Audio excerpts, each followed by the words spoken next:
Hello सभी संस्कृत प्रेमियों को प्यार भरा नमस्कार एवं स्वागत है उनका अपने यूट्यूब चैनल विचार गंगा में। तो हम आपको पिछली वीडियो में बता चुके हैं बीए फर्स्ट सेमेस्टर का पाठ्यक्रम। तो पाठ्यक्रम के बारे में आपने जान ही लिया है। अब पाठ्यक्रम से संबंधित हमें जो अध्ययन करना है अब उस अध्ययन को कर लेते हैं। तो हमारी पहली इकाई थी कि संस्कृत वाङ्मय में पारंपरिक ज्ञान, विज्ञान एवं राष्ट्र गौरव। तो संस्कृत के वाङ्मय में, संस्कृत के साहित्य में जो ज्ञान, विज्ञान है एवं राष्ट्र गौरव के विषय में है, क्या है, इस सब के बारे में जानेंगे। तो भारत के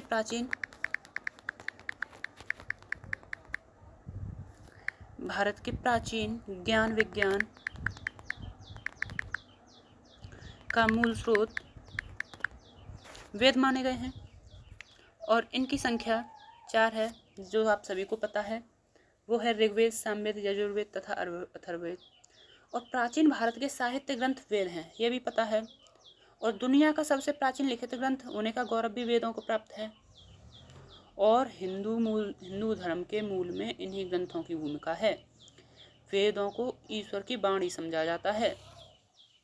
वेद विश्व के उन प्राचीनतम ग्रंथों में से एक हैं जिनकी ऋचाओं का इस्तेमाल आज भी किया जाता है। सबसे प्राचीन लिखित ग्रंथ ऋग्वेद में ज्ञान प्राप्ति के लिए 10,000 गूढ़ मंत्रों को शामिल किया गया है। इसमें देवताओं के गुणों का विस्तार से वर्णन मिलता है। सामवेद में अलौकिक देवताओं की उपासना में गाए जाने वाले 1975 मंत्र शामिल हैं। कितने मंत्र शामिल हैं सामवेद में अलौकिक देवताओं की उपासना में गाए जाने वाले?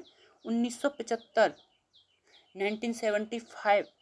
यजुर्वेद में क्रिया समर्पण जैसे कार्य, यज्ञ की प्रक्रिया के गद्यात्मक मंत्र हैं।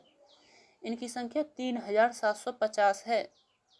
अथर्ववेद में क्या बताया गया? अथर्ववेद में गुण, धर्म, आरोग्य के साथ साथ यज्ञ के कवितामयी मंत्र हैं। इनकी संख्या 7260 बताई गई है। वेद के प्राचीन भाग को संहिता भी कहा गया है। सुन और भली भांति समझकर इसे एक पीढ़ी से दूसरी पीढ़ी तक पहुंचने के कारण इसे श्रुति भी कहते हैं।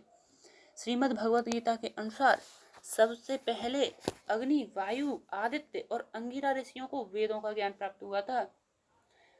इसके बाद इसका ज्ञान सप्त ऋषियों तक पहुंचा। इस प्रकार संस्कृत वाङ्मय में पारंपरिक ज्ञान धारा प्रवाहित हो रही है। यह ज्ञान की परंपरा महाभारत, रामायण, श्रीमद् भगवत गीता जैसे महाकाव्यों से होती हुई नाटकों, रूपकों, काव्यों के माध्यम से आज तक बह रही है। राष्ट्रीय एकता की दृष्टि से संस्कृत भाषा और साहित्य का भी बहुत महत्व है। संस्कृत साहित्य की मूल चेतना भारतवर्ष को एक राष्ट्र के रूप में देखने की है। भारतवर्ष में क्षेत्रीय विषमताओं के होने पर भी जिन तत्वों ने इस देश को एक सूत्र में बांध रखा है, उनमें संस्कृत साहित्य प्रमुख है।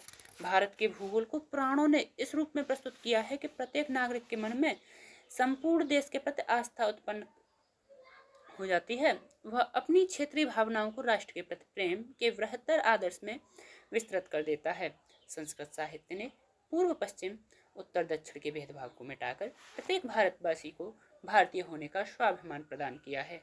यही नहीं, कृण्वन्तो विश्वमार्यम अर्थात समस्त जग को हम आर्य बनाएं और वसुधैव कुटुम्बकम अर्थात सारी पृथ्वी ही हमारा परिवार है, ऐसी सुंदर उक्तियों के माध्यम से मानव मात्र के प्रति आत्मीयता का भाव उत्पन्न कर दिया है।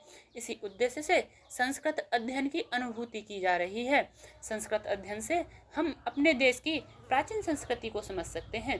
पूर्वजों ने संस्कृत वाङ्मय के रूप में हमको ऐसी धरोहर संपत्ति दी है जिसका लाभ अनंत काल तक मिलता रहेगा। वैदिक वाङ्मय के रूप में काव्य, दर्शन, धर्मशास्त्र, राजनीति, ज्योतिष, आयुर्वेद तथा अन्य क्षेत्रों में प्राचीन भारतीय ज्ञान, विज्ञान, संस्कृत भाषा की अभिव्यक्ति की सुंदरता का आनंद प्राप्त करने हेतु संस्कृत का अध्ययन करना चाहिए। अतः हम आपको एक विषय के बारे में बता चुके हैं और वीडियो को समाप्त करते हैं। और आपको हम बता चुके हैं संस्कृत वाङ्मय में जो पारंपरिक ज्ञान, विज्ञान एवं राष्ट्र गौरव है उसके विषय में। धन्यवाद।